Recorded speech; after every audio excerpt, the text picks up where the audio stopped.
honored to be a BOA author, to have 5 books published by BOA over the years, and the most recent one, The Tiny Journalist, means a great deal to me. And I am a big fan of BOA's other authors and always talking about the books everywhere I go. So I know you know what a treasure you have having BOA here in Rochester, but we all feel that around the country. I also want to thank Boo Poulin and her late husband Al, the founder of BOA, for their kindness. I was lucky to meet Al and talk with him long ago, and Boo has always felt like one of my favorite people in the world, so thank you for welcoming me here. And I want to thank everyone who works at BOA, Amy and Ron and Kelly, and your kindness tending to details for all your scattered authors, and to all readers of poetry these days. It's very, very precious to have poems to share with one another, and I just want to thank everybody here who contributes to the great feeling of this community.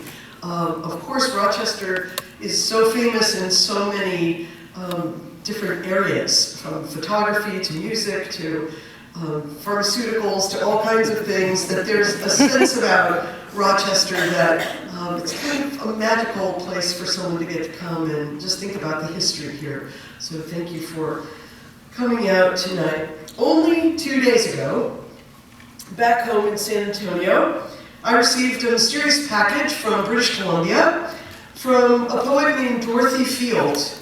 Does anyone know her work? She lives in Victoria, and the book is called Wearing My People Like a Shawl. And I opened, there was a letter inside, and she said that she had been a fine bookmaker, a paper maker, for years, and a friend I have had tried to get us together. This is one thing I like about the world of poetry. You get a lot of unexpected mail. And so I thought, oh great, well, that's wonderful. And I started reading her poems, and I just felt like this was such a counter-presence to my own book, The Tiny Journalist, that these 2 books should be side by side, that Dorothy and I should be on tour together somewhere, that we should continue to tell the story of a very small place, but a very deep world place, Israel, Palestine, from both perspectives of both groups of people, and figure out ways that we could work together. And so I wrote her this, and I started reading the poems immediately. I read it all on the plane, loved the book. And she wrote back, guess what? I went to university in Rochester. She said, Rochester is one of the places I carry the most fondness for in my heart, and since I graduated and moved to Canada, I've never been back. So she said, please carry my love there, and I do want to just mention the title of her book again, Wearing My People Like a Shawl, by Dorothy Field. So here are 3 quotes from one of my favorite Palestinian writers, who happens to live in Columbia, Missouri. Ibtisam Barakat, who is a writer of memoir and poetry, has said these 3 things. If you don't study your inner life, you'll be miserable. I promise you, you'll be miserable. You'll become an exile from what's meaningful in your life, from who you are, from the honest person you are. She's also said, childhood is, in my opinion, the #1 unifying experience on earth for almost all human beings. This has been a very haunting quote for me to think about in the last year or 2, living 2.5 hours from the border of Mexico. And Ibtisam has said, as a memoirist, I go back to the places I escaped from, and I say hi to them, and I listen to them. I let them listen to me, and I create peace between me and all of the places and the things and the memories and the years and the experiences. It's a process of healing, like an archaeological dig. I love her quotes. She came to the United States, by the way, as a university student, her area of study was working with children of trauma experiences and abuse, and so in psychology with that area. I was lucky to grow up with two parents who did not match one another in any way, except they both had open minds. They were believers in ecumenical possibility. There was not only one right group of people in the world. There had to be many right groups of people, right? Because otherwise, what kind of a God or force or power or spirit would make all these other extra people and just one tribe of right people? That made no sense to either of them. Neither of my parents practiced the religions of their parents, but they respected them. My father respected Islam, I think, more than my mother respected Missouri Synod Lutheranism. But they both dealt with it and talked about it. They wanted to be open spiritually. They wanted to find out about traditions that were not originally theirs. This is partly why I was raised in the Vedanta Society of St. Louis, and which was a Hindu philosophical, beautiful place, and why I developed a love for Zen Buddhism as an early child. And also, one of their best friends was the great theologian Houston Smith. And we spent time with him in St. Louis when I was growing up.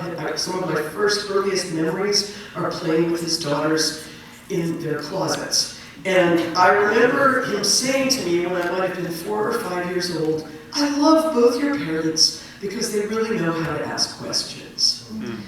My father told us stories, my mother read us poems. And that is one thing I could say to everybody here. Read poems to other people. Read poems to people who are just starting out in their lives. Read poems to people who are ending their lives. A very, very dear friend of mine is dying for the last few weeks, and her son and grandson keep writing to me from California. All she wants us to do is read her poems. She was not a poet, she was a psychotherapist. But what she needs right now is poetry to stay calm, to feel calm. We need poems in our lives at times of transition.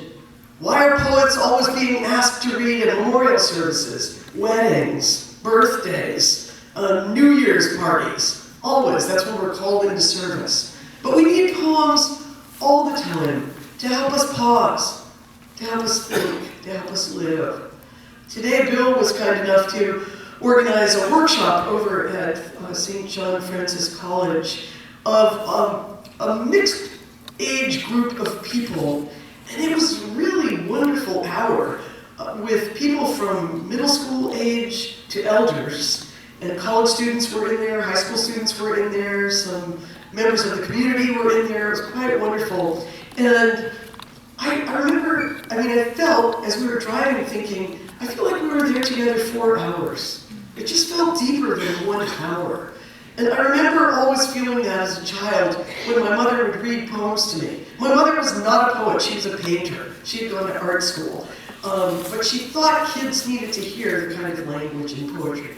So she would check out poetry books from the library and flip through them and read poems. And she also said, well, they were short enough that if you demanded to hear one again, I could stand to read it again. Versus Charlotte's Web, you didn't really want to read it again the minute you finished it. So a poem sort of had a manageable quality.